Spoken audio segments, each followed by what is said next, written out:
복잡하고 어려운 산업경제 이야기를 시청자의 시선에 딱 맞춰 풀어드립니다. 찐 산업경제시사 토크쇼 썰다방의 박지훈입니다. 위드 코로나가 본격화되면서 우리 산업경제계에도 숨통이 트였다는 분석이 나오고 있지만 오히려 대기업, 중소기업 간의 고질적인 양극화 문제는 인플레이션 등으로 더욱 심화되고 있는 양상입니다. 실제 국내 중소기업 10곳 중에 8곳은 대기업과 중소기업 간 양극화 수준이 심각하다고 인식하고 있으며 OECD 역시 대기업과 중소기업으로 갈라져 있는 우리나라의 노동시장 이중 구조에 대한 우려를 제기하고 나섰는데요. 오늘 썰다방에서는요, 이렇게 국내에서 앞다퉈 위기 상황이라고 진단 중인 우리 산업 양극화의 원인을 살펴보고 상생의 방법도 함께 논의해보는 시간을 마련했습니다. 잠시 후 썰다방에서 뵙겠습니다. 위드 코로나가 본격화됐지만 대기업과 중소기업의 고질적인 양극화 문제는 인플레이션 등으로 더 심화하는 양상입니다.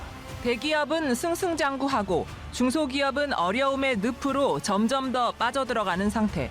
코로나19 영향으로 줄어들었던 대기업과 중소기업 간 임금 격차가 다시 확대된 것으로 조사됐습니다.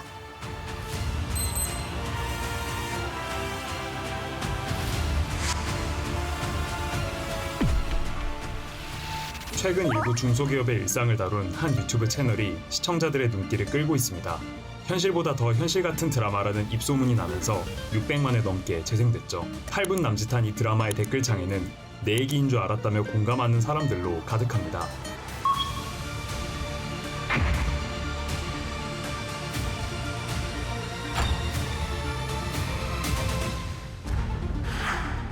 오늘도 썰다방을 찾아준 4명의 반가운 손님 소개합니다.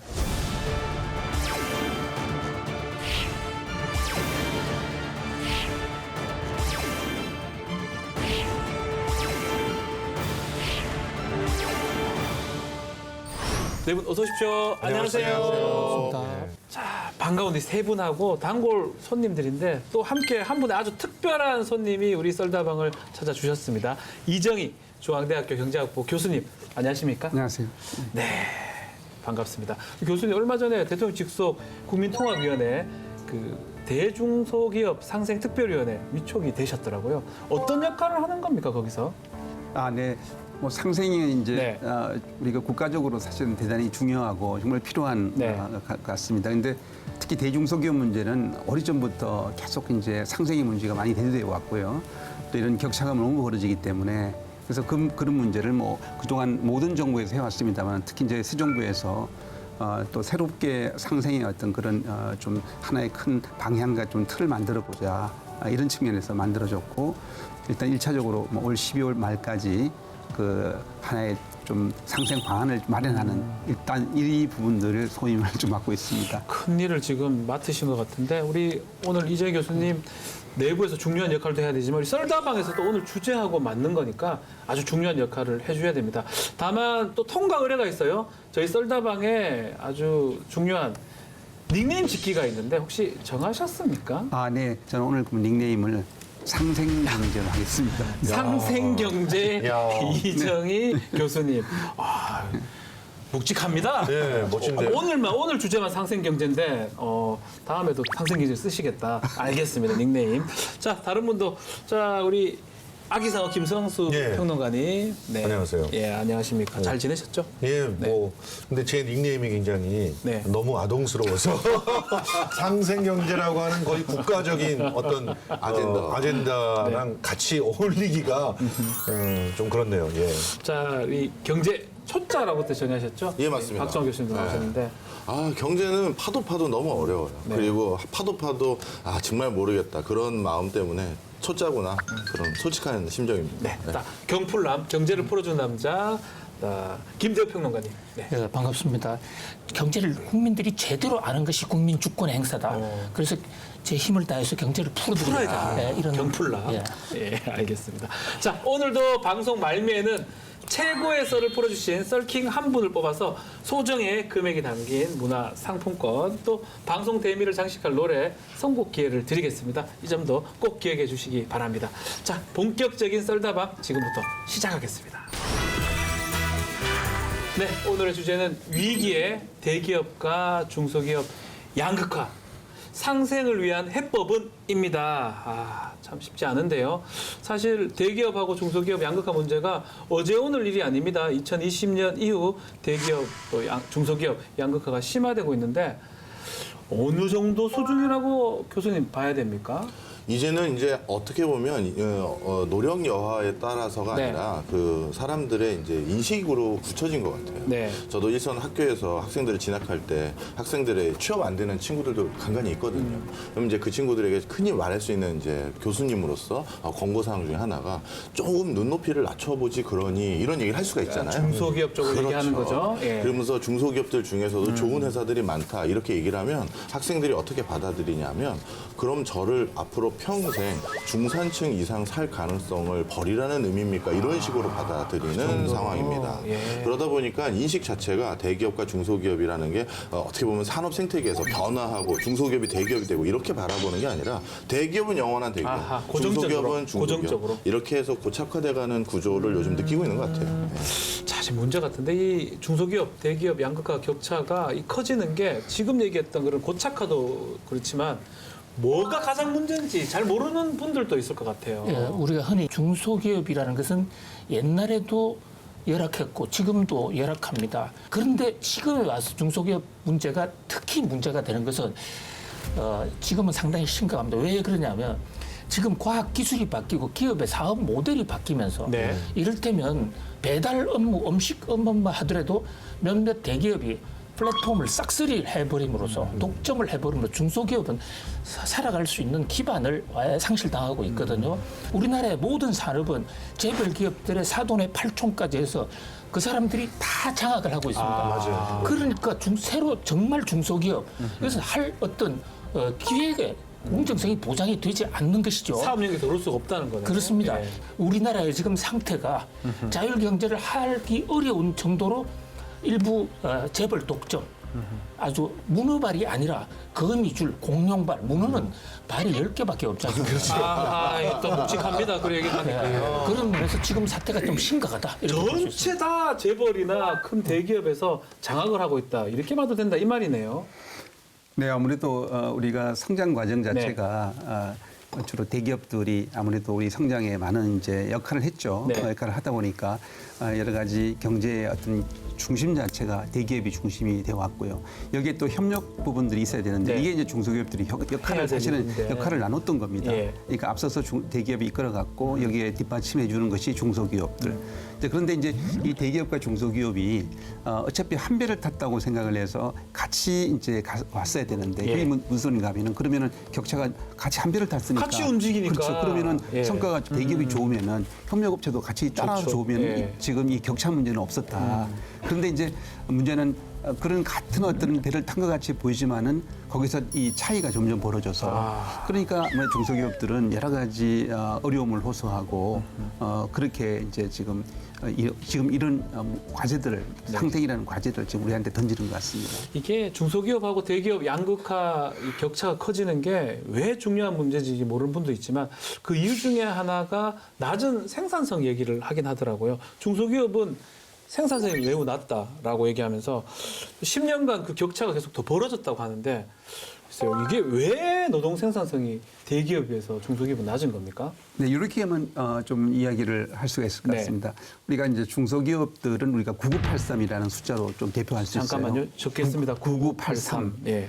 그게 뭐냐면 99는 뭐냐면은 전체 기업 수에서는 우리나라의 소상공인 중소기업이 전체 기업 수에서 차지하는 비중이 99%입니다. 99%인데. 예, 99%인데 네. 고용에서는 83%를 차지하고 있습니다. 와. 고용적인 측면에서. 예. 그러니까 사실 뭐 대다수는 중소기업계에 종사하고 있다고 해도 과언이 아니죠. 그런데 지금 이제 임금 격차가 이제 벌어지고 있어요. 아까 말씀드렸듯이 이게 한 배를 탔으면은 네. 격차가 벌어지지 말아야 되는데 이 격차가 벌어져서 지금 격차가 어느 정도인가 하면은 대기업이 100이라고 한다 그러면은 중소기업이 한 50, 50에서 60. 네. 때로는 좀 더 낮게 나오기도 하는데 50 내외라 낮게 임금이 나오거든요. 절반 이상, 그렇죠. 절반 정도밖에 안 정도. 된다. 이러니까 자 그러면 임금 격차가 이렇게 나면은 중소기업에 어떤 문제가 생기면 인력 확보에 어려움이 생깁니다. 안 가죠. 네, 좋은 인재를 확보하기 안 갑니다. 어렵습니다. 그럼 좋은 인재를 확보하기 어려운 상태에서 이 경쟁력이라는 것은 낮죠. 그럼 결국엔 노동 생산성에서 여러 가지 어려움에 부딪히는 거죠. 네. 열악하니까 회피하게 되고 회피하게 되니까 결국 인재 확보에 실패를 하고 결국엔 생산성이 떨어지는 이런 문제. 늘 그냥 이렇게 앞서갈 수 없고 따라갈 수밖에 없는. 악순환이네요, 결국은. 그렇습니다. 많이 못 버니까 급여를 많이 못 줄 수밖에 없고 그러다 보니까 사람이 또 안 오고 안 오니까 생산이 떨어지고. 여기서 용어 하나만 조금 네. 워딩을 좀 잡고 가는 게 좋을 예. 것 같습니다. 우리가 이제 흔히 말해서 노동 생산성 그러면 많은 분들이 머릿속에서 떠오르는 게 노동자의 생산성이라고 오해하시는 분들이 많아요. 근데 이건 노동자의 생산성만 의미하는 게 아닙니다. 네. 물론 어느 회사든 생산성을 보이는 데 있어서는 그 회사에 종사하는 사람의 어떤 인적 파워, 그러니까 인적 자본이 얼마나 역량이 있느냐도 중요한 요소죠. 하지만 농업 사회와 달리 지금 이렇게 최첨단 4차 산업혁명을 앞두고 있는 이런 세상에서는 노동자 한 사람이 맨파워로 커버할 수 있는 부분이 되게 제한적이에요.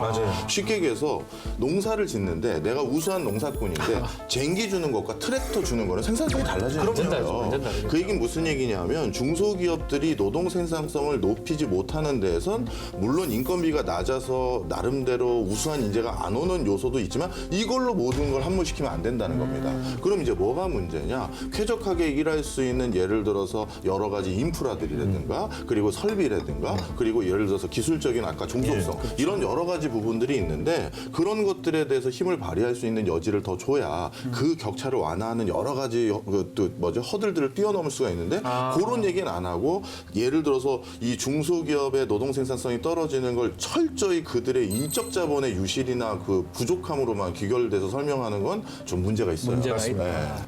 근데 그러다 보니까 뭐 같이 한번 말씀 좀 부탁드리겠습니다. 네. 인력들이 다 빠져나가는 경향도 있는 것 같아요. 중소기업에서 대기업 쪽으로. 핵심 인력들은 당연하죠. 빠져나가죠. 왜냐하면 예. 임금 격차가 많이 벌어지는데 누가 임금이 낮은 곳에서 일을 하고 싶게 네. 하겠습니까? 당연하게 능력이 된다 그러면은 그렇죠. 대기업으로 옮겨가려고 그러고. 네. 그러니까 지금 사실 이제 노동이 이 자본으로 바뀌는 사회인데 지금 자본은 스마트 자본이에요.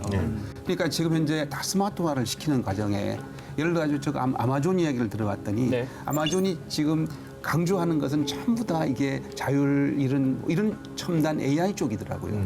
이게 지금 그게는 아마존은 원래 소매업체인데 지금 소매업체인데 강조하는 게 아마존이 전체 한 160만 명의 종사자가 있대요. 네. 근데 거기 반 정도가 전부 다 딜리버리하고 이런 쪽이 일하는. 근데 이 인력을 줄이려면 드론으로 하고 뭐 자율 자동차, 자율 로봇 이쪽으로 강조를 하는 걸로 봐서 그래서 지금 문제는 근데 그렇게 바뀌고 있는데 중소기업은 그런 여력이 없으니까 스마트화로 갈 자본력이 부족하니까 더 지금 격차가 벌어질 가능성이 있다는 말씀입니다.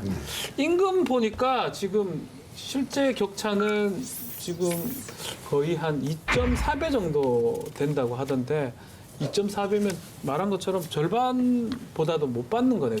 대기업에서. 그게 후생 조건 이런 걸 포함하면 그거보다 더 벌어질 더 벌어진다. 겁니다. 후생 조건. 그러니까 후생 조건이 전 더 중요한 것 같아요. 지금 보니까 휴일부터 복지 수준 뭐 차이가 상당히 있는 것 같은데 대기업 복지 수준이 중소기업하고 좀 비교해 보면 상상을 초월한다 이런 얘기가 있던데 혹시 알고 있는 복지 수준 들어본 적 있습니까? 제가 아는 사례는 우리나라 최고의 그룹인 S그룹. S, 삼성. 거기에서 어떤 과정이 있냐면요. 네. 이거는 뭐 말은 교육 프로그램이긴 하지만 정작 거기 회사에 재직하고 있는 사람들은 이걸 복지 혜택이라고 보고 있는 게 하나 있습니다. 뭐죠? 바로 뭐냐면 지역 전문가 과정이라는 게 있어요. 네. 이게 뭐냐면 예. 과장 직급을 일부 인사고과랑 외국어 능력으로 선발을 합니다. 그런 다음에 어떻게 되느냐. 해외 각 국가에 1년 동안 일 아무것도 안 하고 거기 체류비 전액 지원하고 그리고 대부분 가는 나라들이 교통 편의가 원활한 나라가 아닌 경우도 많거든요. 네. 기사도 붙여줍니다. 과장인데 와. 집도 다 제공해주고요. 그렇게 해서 1년 동안 그 나라를 그냥 공부해라. 뭐 중간에 리포트를 많이 할 필요도 없고요. 배워만 오라라는 건데 그 회사 같은 경우는 직원들이 이걸 어마어마한 어떻게 보면 자기 역량 개발의 기회로 생각하죠. 복지 중에 뭐 상상을 초월하는 교육이네요. 돈 주고 가면서 대기업. 지금 근무 환경이 예. 우리 젊은 세대가 제일 중요하게 여기는 것 중에 뭐 돈 문제는 누구나가 다 중요하게 네. 여기니까 특히 거기에 예전하고 조금 좀 다르다 그러면은 근무 환경을 대단히 중요하게 생각합니다. 그래서 예를 들어서 퇴근 시간이 몇 시냐. 퇴근 시간을 칼같이 지켜주느냐라든가 지금 이 근무 환경 그래서 저는 한 가지 제안한다 그러면은 우리 대기업들이 지금 우리나라의 제조업 같은 경우는 이제 하청이 네. 대기업 하청, 직간접 하청이 거의 50%를 넘거든요. 그렇죠. 그러니까 이러면은 이 중소기업들 소위 이제 하청 기업들. 하청 기업들도 같이 협력업체 또 같은 배를 탔다고 생각을 하고 그렇죠. 대기업만 우리 회사의 복지만 좋게 해줄 게 아니라 적어도 협력업체의 복지 협력업체한테도 부분도 비슷한 복지를 주라. 왜냐하면 아. 대기업의 그런 복지 시스템을 복지 시설들을 우리 협력업체 직원들도 좀 이용하게끔 아. 그러니까 한 식구라는 어떤 그런 걸 심어줄 좋은 수 것 없을까 같은데요. 지금 그런 마음의 문을 조금 열었으면 좋겠다는 생각이 듭니다. 그 얘기도 아마 나중에 좀 개선책에서 한번 얘기를 다시 해보고요. 그러니까 비교가 되는 것 같아요. 중소기업은 뭐 열악합니다. 환경이 열악하다 보니까 그 환경을 또 드러내는 웹드라마가 요새 인기가 좋아요. 제목이 혹시 아십니까? 그럼요. 조쏘 중소기업이라고 하는 웹드라마예요. 그래서 그냥 발음 주의하셔야 돼요. 발음을 조쏘 이렇게 얘기하는데 예. 그게 이제 발음 주의를 해야 되는 예. 거죠. 근데 이 웹드라마 제가 굉장히 좋아하는 드라마입니다. 저도 봅니다. 예. 실제로 연기가 기가 막혀요. 너무 잘해요. 그러니까 이 드라마를 보면은 이제 우리 중소기업들이 어떤 문제를 현장에서 실제로 안고 있는지를 정말 너무 실감이 나는 실감나요. 그런 장면들이 공감을 얻었어요. 휴가가 어딨어 의미만 사업장 타발면이랑 커피 믹스 이거 복지고 배려야 사장님, 이 연봉에 얼마라고 적을까요? 회사 내규에 따름으로 적어 그래서 근데 대박이 이게 났는데. 좋지 않은 이미지가 또 그거 맞아요. 보면서 생기는 게 아닌가 그러니까 싶었어요. 중소기업은 다 저렇구나라고 다 저렇구나 이렇게 생각을 해서 생각할 것 절대로 가지 말아야지 이런 댓글들이 굉장히 많거든요. 다 그런 거예요. 그래서 저는 그게 마음이 좀 안 좋습니다. 맞습니다. 예. 그래서 이게 이제 일종의 낙인 효과인데 이런 낙인 효과를 벗어날 수 있게끔 하는 그런 대책들도 정부가 고민해야 되지 않을까 네. 하는 생각들이 좀 있습니다. 자, 이게 낮은 생산성도 얘기하고 또 급여하고 복지까지 얘기를 했는데 또 이렇게 양극화, 대기업과 중소기업 차이가 나는 이유 중에 하나가 좀 불공정한 거래 이 얘기를 계속 하더라고요. 네. 어떤 식으로 대기업과 중소기업 또 협력업체가 거래를 하길래 불공정 이런 얘기가 나옵니까? 네, 이제 일단 하도급 관계로 네. 이제 가면은 하도급이라는 게 이제 원청이 있고 1차, 2차, 3차, 4차 이게 상당히 뭐 계속 더, N차 있죠. 뭐 주르륵 아래로 있죠. 더 내려가는 경우가 예. 있는데 이제 하청을 내려갈수록 점점 수익 구조는 어려워지고 그렇죠. 위로 올라가면 좀 수익 구조가 나아지는 계속 수익 거죠. 좋아지고. 이런 문제가 생기는 예. 거죠. 그래서 이 부분들이 가장 이제 그래서 지금 납품 단가 연동제가 지금 현재 계속 논의가 되고 있지 않습니까? 네.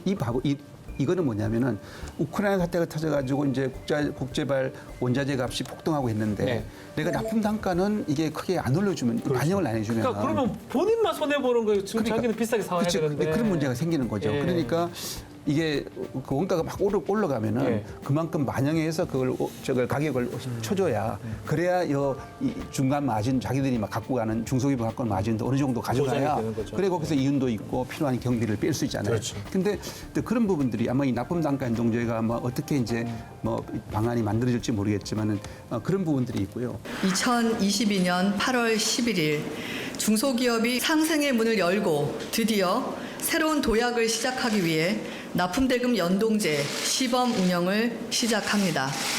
원재료 가격 급등에도 불구하고 중소기업 납품대금에 반영될 수 없었던 고질적인 문제들을 해결하는 첫걸음이 되도록 하겠습니다. 시범 운영을 통해 자율적 확산을 추진하는 한편 납품대금 연동제의 법제화 논의에도 적극 참여하겠습니다. 그다음에 이제 이 또 공사 대금 같은 거, 대금요? 뭐 네. 감액을 하는 거, 이제 이런 부분에 대해서 이제 많은 대기업들이 물론 불공정하게 하지 않고 하고 있지만은 또 간혹 그런 문제가 생길 경우 그런 이제 불공정의 대표적인 예고 또 비용 전가를 또 하는 경우가 있죠. 네. 이 거래 비용에 있어서 가능하면 내가 안아야 될 부분들을 가능하면 이제 밑으로 내려보낼 때 그것도 이제 수익을 떨어뜨리는 문제가 발생하는.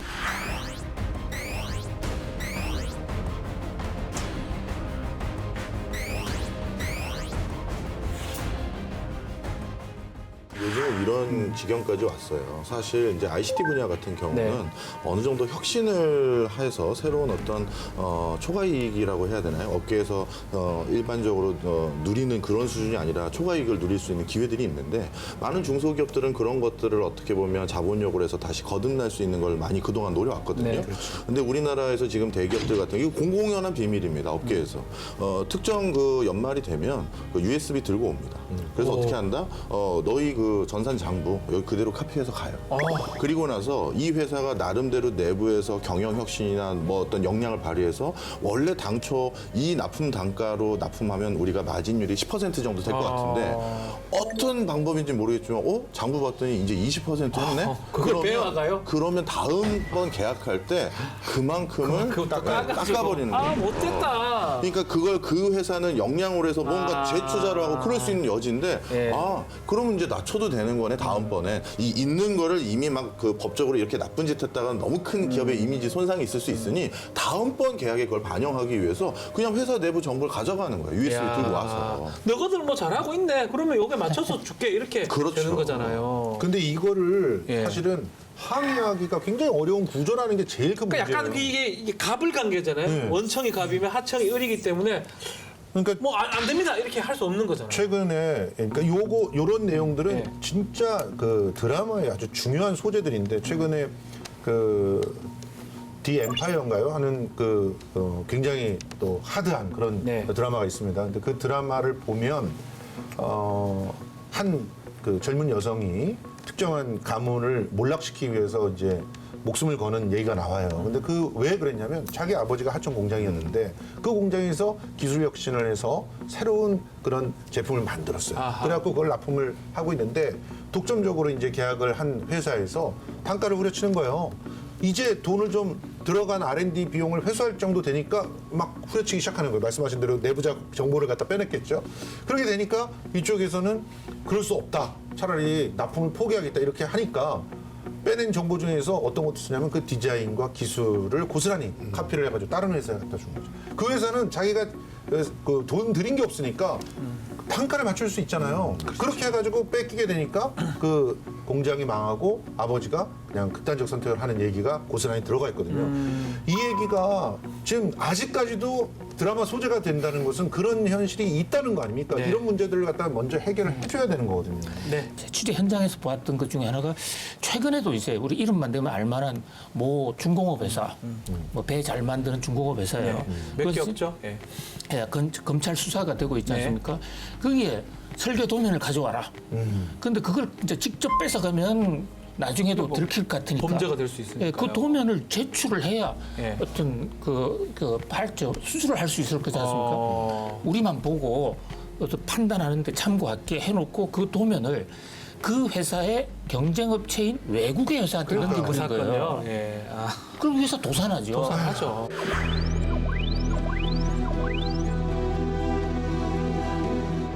왜 개선이 안 되느냐? 근본적으로 관계가 하나님과 이 구세를 받아야 될 인간의 이런 어떤 엄청난 격차. 그러니까 우리 정부가 해야 될 가장 큰 것은 이 제도, 갑을 관계를 개선해야 된다. 독점의 문제라든지 이런 거. 그리고 기업이 돈을 좀 덜 벌겠다고 하는 것은 어떻게 보면 기업의 속성일 수도 있습니다.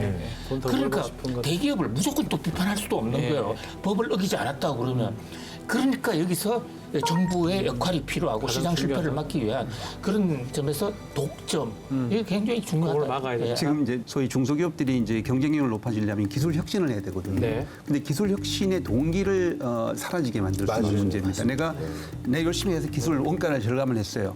원가 절감을 했으면 이 열매는 내가 가져가야 되겠죠. 그렇죠. 내가 당연히 가져가야 되는데. 그런데 만약에 상대방 거래자가 그걸 보고 원가 절감했네. 그걸 알고 그렇으니까 그럼 납품 단가를 낮춰야 되겠네. 그러면 이 과실은 내가 가져가는 게 아니라 상대방이 가져가니까 대기업이 가져가는 그다음부터 나는 동기가 사라지죠.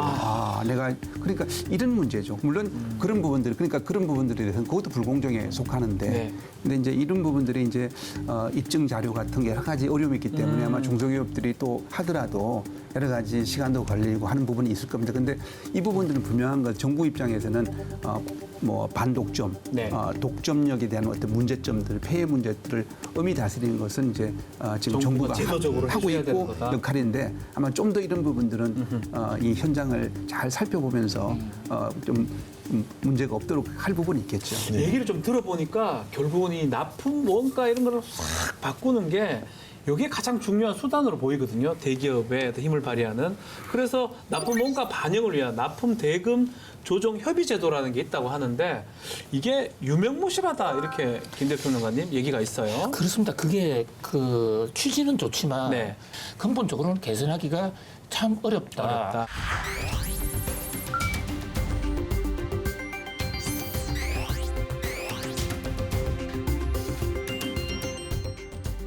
그래서 지금 우리 그 이정희 교수님도 잘 지적해 주신 대로 구조적으로 중소기업들이 대접받을 수 있게 하려면 결국은 다수의 시장 참여자가 공정한 경쟁할 수 있는 시장 여건을 만들어야 된다. 여건이 중요하다는 겁니까? 그게 지금 그 우리나라의 경제 성장 모델이 두 가지 불균형 성장을 해온 거 아닙니까? 늑시라는 경제학자들도 얘기하지만 우리나라의 경제 성장을 대만하고 비교해 보시면 농촌을 죽입니다. 네. 농촌을 죽이면 거기서 실업자가 생기고 농가에서 뜰려나는 인물들 그것을 인건비 싸게 해가지고 대기업 쪽으로 몰아주고 중소기업을 죽이면 또 중소기업의 그 실직자들이 대기업으로 몰려오는 우리 카카오 사태 같은 걸 봐서 알 수 있듯이 우리가 고도 성장기도 하는데 독점 문제 정부는 한다고 이러지만 그렇게 신산업에도 완전 싹쓸이 독점이 되고 있을 때까지 우리는 도대체 뭐 하고 있었느냐.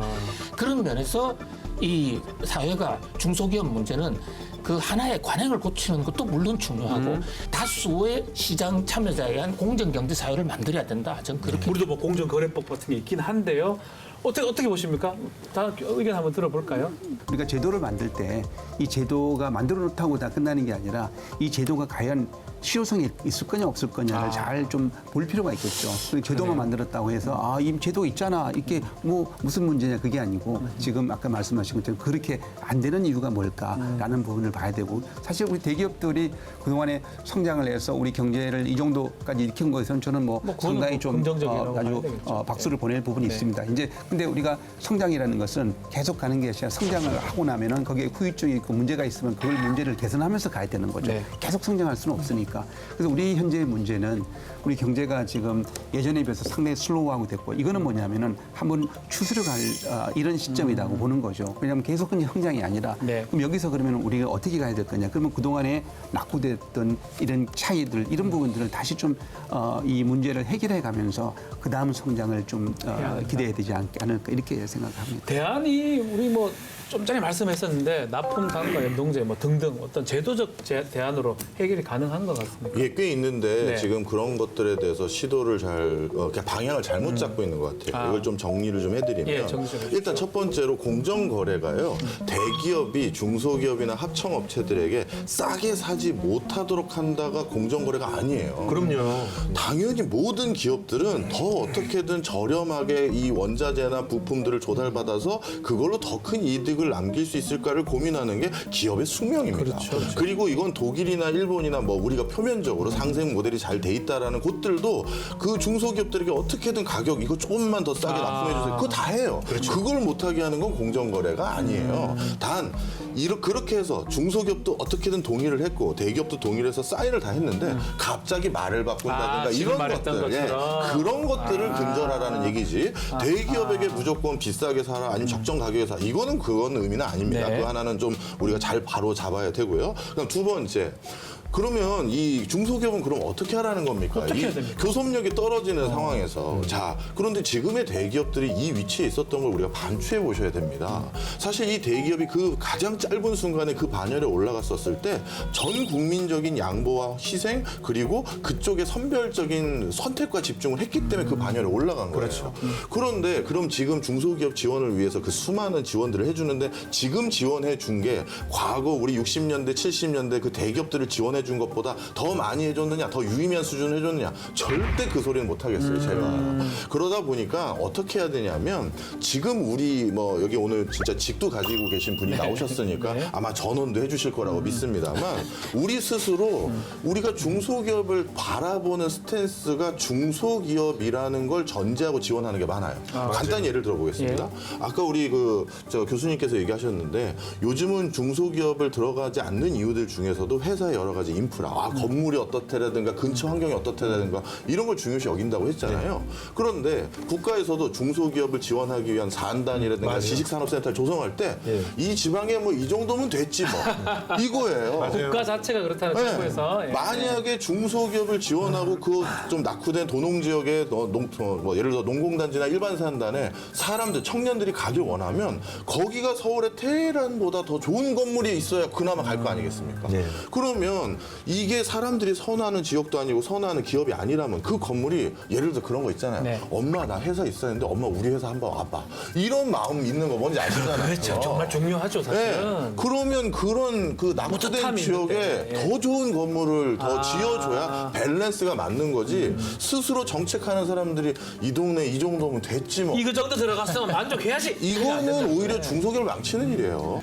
접근성이라든가 네. 혹은 그다음에 주변 환경과의 조화라든가 그다음에 그 주변 인프라로서 얻을 수 있는 거라든가 이런 것들을 좀 더 튼실하게 하면서 중소기업 산단 같은 걸 갖다 만들어야 된다는 거에 전적으로 동감하고요. 융자중심의 정책 뭐 이런 것들도 좀 바꿔야 된다는 된다? 생각이 든다. 그러니까 그 정말 중소기업들을 최우선으로 놓고 어떻게 상생을 할 것인가를 이해가 고민해 줘야 되지 되네요. 않을까. 알겠습니다. OECD는 한국의 이런 양극화 구조의 원인으로 황금 티켓 신드롬을 얘기를 했는데요. 이 공공기관이나 대기업, 이 황금 티켓을 잡지 못하면 패배자로 낙인 찍는 우리 사회적 현상. 이게 이런 경쟁을 또 부추기고 낙인 효과로 청년들이 중소기업을 피한다. 이렇게 얘기하던데 어떻습니까? 예, 저는 뭐 기본적으로 요거를 그 심리적으로 좀 네. 해석을 할 필요가 있다고 보는데요. 우리나라에 다양한 계층 이동 사다리가 존재한다면 굳이 대기업 하나, 공공기관 하나 이걸 볼 리가 없죠. 그러니까 기회가 너무 없는 거예요. 실제로 뭐 우리 벤처 같은데 그 미국에서는 그런 신화들을 굉장히 그 칭찬하고 그 벤처 신화들을 읽어낸 사람들을 영웅시하고 또 사람들이 그런 스토리들을 갖다가 함께 공부하고 연구해서 자기도 그런 사람들이 되어보려고 하잖아요. 근데 우리는 벤처 만들어봤자 결국은 대기업한테 그 팔고 끝나는 거예요. 다. 그런 경우가 많죠. 그러니까 예. 결국은 그 다음에는 돈이 좀 있는 그냥 뭐 자산가가 돼버리는 그런 상황들을 앞에서 많이 봤기 때문에 그러니까 진짜 벤처가 대기업까지 될 수 있는 그런 이동 사다리도 하나 만들어놔야 되는 거고 그리고 또 그거 말고도 뭐 이렇게 각자의 재능이나 혹은 자기가 원하는 것들을 하고도 이제 성공을 해서 계층 이동을 할 수 있다라고 하는 그런 다양한 사다리들을 갖다 만들어 놓고 그것을 또 발굴해야 되거든요. 그런데 그렇지 않다 보니까 더더욱 더 쏠리는 현상이 최근 들어서 더 두드러지고 있는 게 아닌가 이런 정말 생각이 젊은이들이 대기업이나 공공기관 정도만 가려고 그러고 중소기업 안 가려고 그러니까 아예. 여기에서 중소기업 스스로도 조금 반성하셔야 될 게 있습니다. 네. 좀 설명을 드릴게요. 그 말씀은 맞습니다. 당연히 학생들이 대기업이나 또는 큰 공공기관 가려고 하죠. 네. 그런데 그 와중에도 쟁쟁한 역량이 있는 우리 그 대학 졸업생들이 선택한 중소기업들이 있는데요. 이 중소기업들은 우리가 중소기업이라고 부르지 않고 실제는 중소기업인데 워딩이 벤처, 스타트업 이렇게 불러요. 그러니까 좀 그럼 좀 달라 보여요. 작은 회사 7명 있는데 10명 있는데 테헤란 노래 또는 판교에 또 여의도에 뭐 이런 데 이렇게 딱 있으면서 뭔가 ICT 분야에서 일을 하고 혁신적인 일을 하면 지금을 보고 거길 다니는 게 아니라 미래를 보고 다니는 보고. 거잖아요. 그리고 조직 문화라든가 그 안에서 자기가 느끼는 여러 가지 내용이 거기 이 뭐 공단, 산단에 일하는 것과는 전혀 다른 거예요.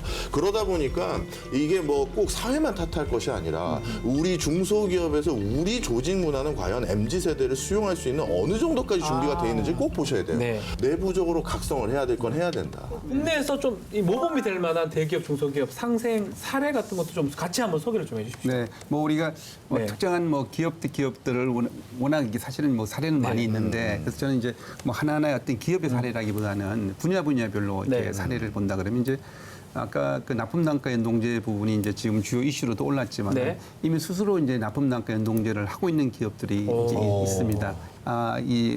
지금 하고 있는 부분들을 앞으로 확대하는 이제 전환 분위기는 만들어지긴 될 텐데 이미 이제 그런 일부 쪽으로는 하고 있는 업체들도 있고요. 네. 우리나라의 시장 자체가 그렇게 뭐 미국이나 일본처럼 큰 시장은 아니고 하기 때문에 이게 자유로운 경쟁이 치열하게 하지 못하는 부분도 있습니다. 네. 일부 기업들에 의해서 해외 사례들 보면은 그렇죠. 일본 같은 경우에 대중소 기업의 격차 문제인데 우리가 아까 말씀 나눌 때 한 반 정도다 임금 같은 경우도. 근데 일본 같은 경우는 100에 한 80 정도거든요. 그러니까 대중소의 차이가 크지 않네요. 크지 않습니다. 우리보다 크지 않다. 네. 물론 일본도 뭐 학생들이 또 젊은이들이 대기업을 선호를 하겠지만 그렇겠죠. 우리보다는 덜하다는 거죠. 덜하고 일본은 정규직 비정규직 차이도 크지 않고 그러니까 그러다 보니까 우리보다는 갈등이 크지 않습니다. 이게 뭐든지 격차가 많이 벌어지면은 갈등이 일어나는 거. 갈등이 일어나면은 국가적으로 사회적 비용이 크다는 거죠. 그렇죠. 그러니까 이외의 격차를 왜 줄여 나가야 되는 것은 국가의 큰 이 과제밖에 없는데 그거는 뭐냐면은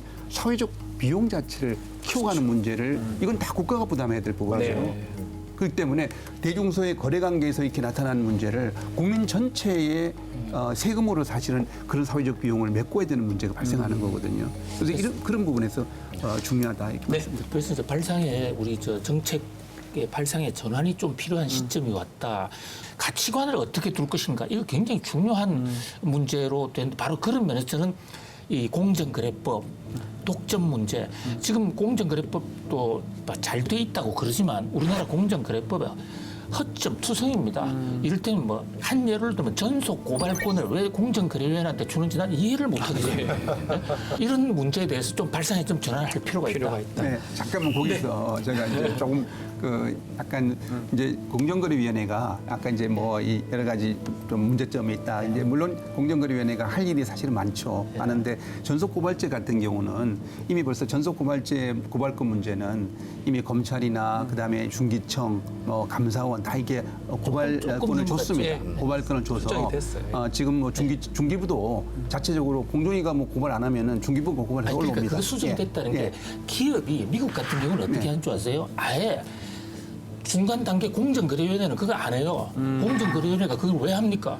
그냥 법무부에 독점 금지국이 있어서 바로 됩니다. 우리는 좀 중기청을 하나 공정거래위원회나 결국 정부를 하나 또 거쳐와야 된다는 것이죠. 자, 그리고 마지막으로 우리 대기업하고 중소기업 간의 상생을 위한 제언을 한번 들어볼까요? 우리 박종호 교수님부터. 네. 사실 대기업 입장에서 중소기업을 적극적으로 육성하는 게 나에게 도움이 된다라는 기업들은 그렇게 하고 있는 데들도 조금 있습니다. 있어요. 대표적으로 자동차 같은 경우는 좋은 부품 없이 좋은 완성차라는 건 있을 수 없거든요. 그래서 우리나라를 대표하는 자동차 회사 같은 경우 우리나라를 대표하는 또 베어링 회사에 지분 수합을 해서 그 회사 지분을 자기가 직접 가지고 있습니다. 그러니까 그 회사에 대한 이익도 내 이익이 되도록 만들어준 거가 있어요. 그러다 보니까 중소기업도 대기업도 각자의 노력해야 될 건 해야 되지만 우리가 머릿속에서 그려야 될 정책 입안자들이 하셔야 될 일은 제로섬 게임을 서로 이익이 되는 윈윈 구조로 바꾸도록 하는 것이 무엇보다 중요하다. 그렇게 말씀을 드립니다. 자, 우리 김성수 평론가님. 네. 저는 뭐 대기업과 중소기업이 결국 상생을 못하는 이유는요. 네. 너무나 힘이 차이가 나기 때문이에요. 그러면 이거를 자유시장 경제라고 하는데 그냥 넣어놓고 있으면 잡아먹히게 되는 거죠, 그거는 기본적으로. 그리고 점점 더 그 상황을 너무나 잘 알고 있는 그런 젊은 층 같은 경우는 그렇게 잡아먹히는 회사에 가고 싶어 하질 않겠죠. 미래를 위해서 더더욱. 이게 결과적으로 이들이 균형적으로 발전할 수 있게끔 돕는 것은 그 판을 갖다가 깔아줄 수 있는 정책에서 이제 가능한데 지자체들이 정말 적극적으로 이 문제에 발벗고 나서야 되고 그런 정책들을 이제 독려하고 만들어야 된다는 그런 얘기를 꼭 드리고 싶어요. 우리 김 대표님 말씀 한번 들어볼까요? 예, 정리해 그러니까, 주십시오. 그러니까 결국은 그 중소기업과 대기업의 문제는 언제나 존속할 수가 있는데 우리가 좀 발상의 전환을 해서 그런 작은 기업에서 근무하는 사람이나 또 작은 기업을 꾸려가는 사람들이 창의적으로 의욕을 갖고 할 수 있게 하기 위해서는 시장의 어떤 공정한 경쟁의 룰 이것을 좀 만들어줄 필요가 있다. 우리 상생위원회라는 말도요. 저는 그걸 만든 취지는 뭐 굉장히 좋은 거죠. 그렇지만 근본적으로 시장에서 공정하게 판을 깔아줘야 된다. 이런 말씀. 공정하게 깔아줘야 된다. 중요한 것은 상생이라는 게. 중요한 거는요. 예. 아까 말씀드린 상생은 일방적인 당연하죠. 상생이라는 것은 이거는 서로 간의 어떤 이 윈윈이 돼야 되고 협력이 돼야 되는데 지금까지 우리가 상생은 정부가 너무 이렇게 좀 뭐랄까 주도할 경우에는 어떤 문제가 생기는가 하면은 희생이 되는 거죠. 대기업은 희생하고 중소기업은 받는 거. 이러니까 대기업들은 별로 적극적이지가 않고 이게 능동적이 돼야 되는데 수동적인 거죠. 정부가 하라니까 눈치껏. 저는 이 부분이 아니라 이게 상생은 서로가 중소기업 협력업체를 도와줘도 협력업체가 좀 근무 환경이 좋아서 경쟁이 좋아지면은 그러면 당연하게 내가 납품받는 입장에서 좋은 상품을 내가 납품받을 수가 있거든요. 이게 장기적으로 보면은 그게 결국에는 그 베풀었던 자에게 돌아온다는 거죠. 그런 면에서 중장기적인 측면에 그래서 좀 더 능동적인 자세가 필요하다 이렇게 생각을 합니다. 가장 중요한 게 일방적으로 한다기보다는 대기업, 중소기업이 둘 다 윈윈할 수 있는 구조, 또 그것을 위해서 정부라든지 지방자치단체도 그런 역할을 좀 해줘야 된다. 여러 우리 패널들께서 말씀을 주셨습니다. 네, 오늘의 썰킹 투표 시간입니다. 팻말을 드렸습니다. 팻말에 오늘 가장 재밌게 썰을 풀었다고 생각한 패널의 이름을 또 적어주시면 좋겠습니다. 재밌는 것도 그렇고요. 또 의미 있는 얘기를 해주신 분한테 다 적으셨으면 구령에 맞춰서 들어주시면 되겠습니다. 하나, 둘, 셋! 네, 제가 고민한 대로 됐네요.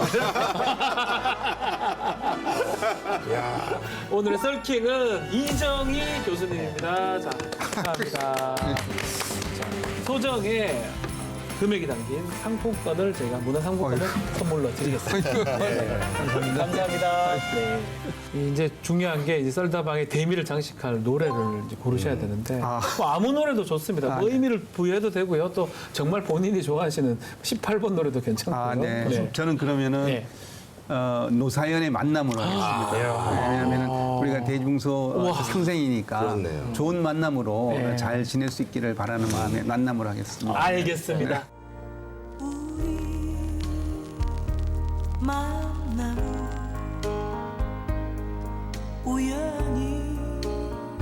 이정희 교수님의 신청곡 노사연의 만남 들으면서 저희는 인사드리겠습니다. 다음 시간에 더 핫한 썰 기대해 주시기 바랍니다. 시청해 주신 여러분 고맙습니다.